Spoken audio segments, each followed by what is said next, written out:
Hello and welcome to World Talks. My name is Sasha Farbach. Now, heavy GPS jamming was detected yesterday in the Baltic Sea, with Russian vessels reportedly broadcasting spoofed signals to disrupt navigation systems. Now, this alarming interference was notably observed during a flight from Stockholm to Warsaw, highlighting growing security concerns in the region. At a time when hybrid threats and geopolitical tensions are testing regional unity, Poland has assumed a critical leadership role. As of July 1st, Poland holds the presidency of the Council of the Baltic Sea States, key forum for security, sustainability, and sovereignty in Northern Europe. Far from symbolic, this presidency comes amid rising challenges to the region's stability and infrastructure. Now, to shed light on what this means for Poland and the Baltic region, we're joined by Piotr Szymański, a senior fellow, Center for Eastern Studies. Welcome, and thanks so much for joining us here this morning. Hello, nice to see you. Thanks for the invitation. Piotr, let's talk technicalities here. We have this incident. It was yesterday. GPS spoofing is on the rise, threatening navigation, also flight. So tell us exactly what's happened here. Break it down for the public, and how dangerous was this overall? So we have some cases, more frequent ones in the Baltic Sea region of GPS signal jamming. So you cannot find yourself on the map.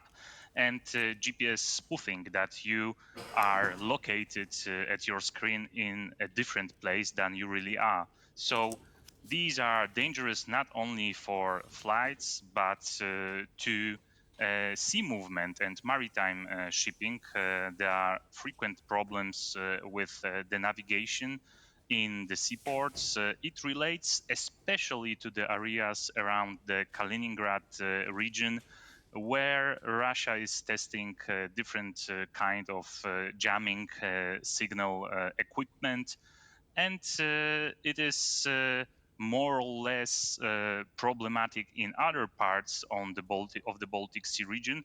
I would highlight one more area which is really prone to that type of activities. It is the Gulf of Finland. So there have been cases of returned flights from different destinations within Estonia and Finland. And Finland has even moved to the older type of navigation equipment and radars in 3 of its eastern airports, because it was so hard and dangerous to overcome the issues with spoofing and jamming. So we see the rise of the hybrid threats within the Baltic Sea region. We can discuss things like disinformation, cables, pipelines, protection of critical infrastructure, dangerous Russian military actions during the exercises. So this is one of them, GPS jamming and spoofing. I want to get more into that, because we hear about this, as you said, this is also cleared it up in terms of positioning, a wrong position as well. You said it affects civilian navigation. It can also be a problem for air traffic. I mean, it's concerning, and you said they're now switching to backup systems.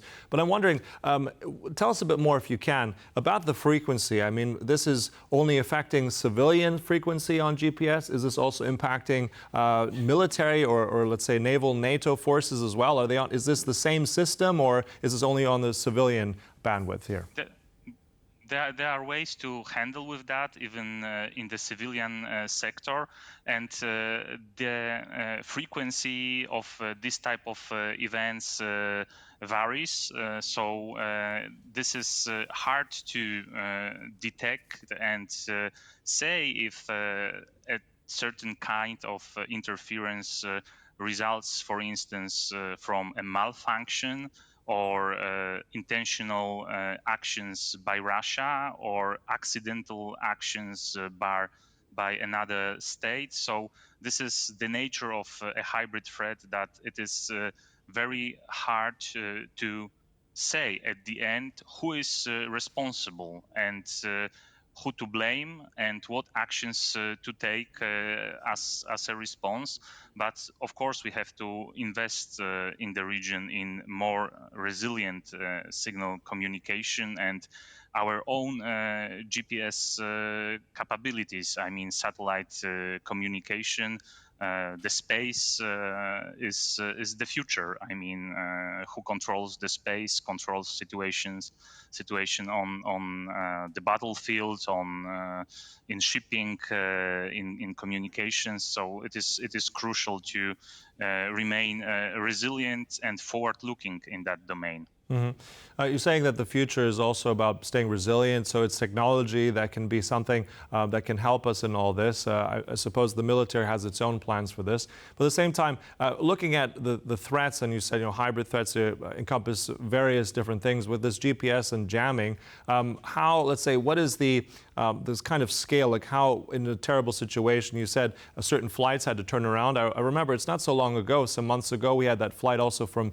Finland, as you said, in the Gulf of Finland, there was incidents. So, how equipped are civilian authorities, let's say the flight sector, also navigation companies and shipping? How prepared are they if something does go wrong?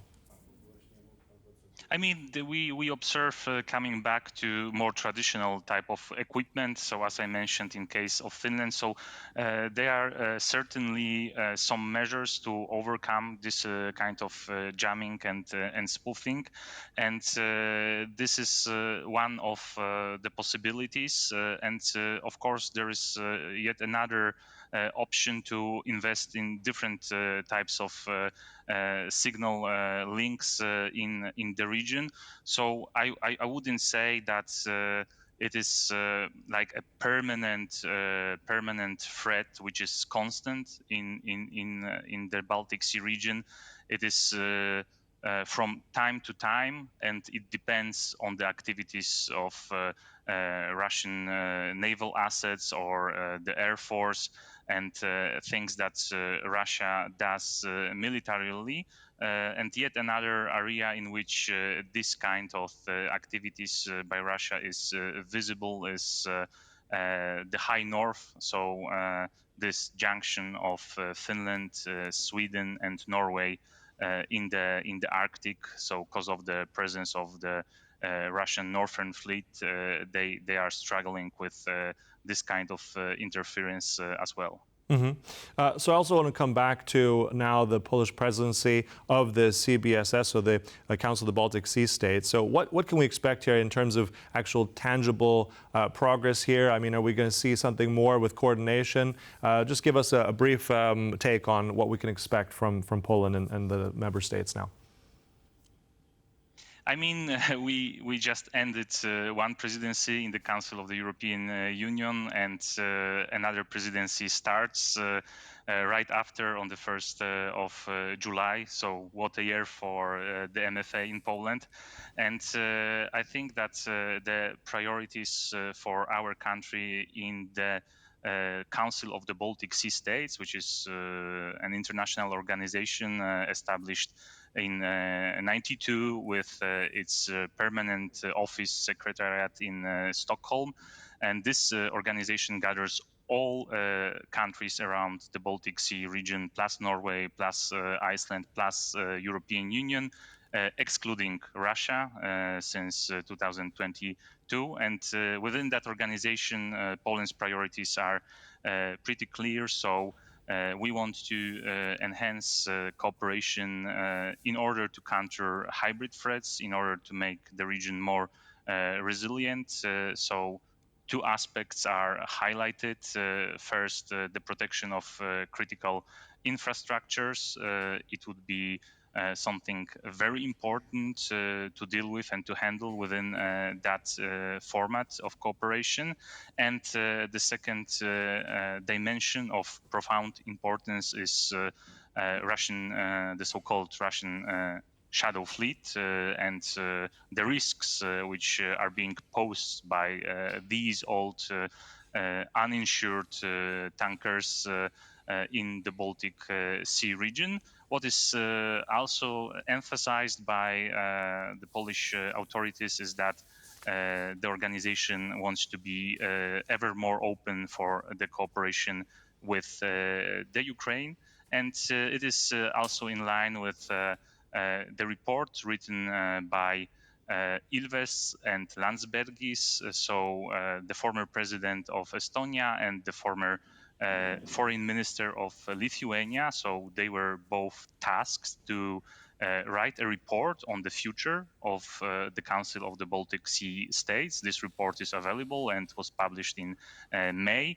And in this report, we can essentially read that the old purpose of the organization is kind of expiring. So the cooperation in the domain of culture, domain of soft security, like countering human And you said there trafficking, the old children domain is protection. expiring, Piotr, but I think it's going to be even more relevant. You said a busy time for Poland. Indeed, it's a region that's going to get more attention. Thanks so much for breaking down all that information today. Really appreciate it. So, Piotr Szymański, thank you. Thank you. And thank you for watching. Concludes World Talks, but much more coming up right here on TVP World. Goodbye.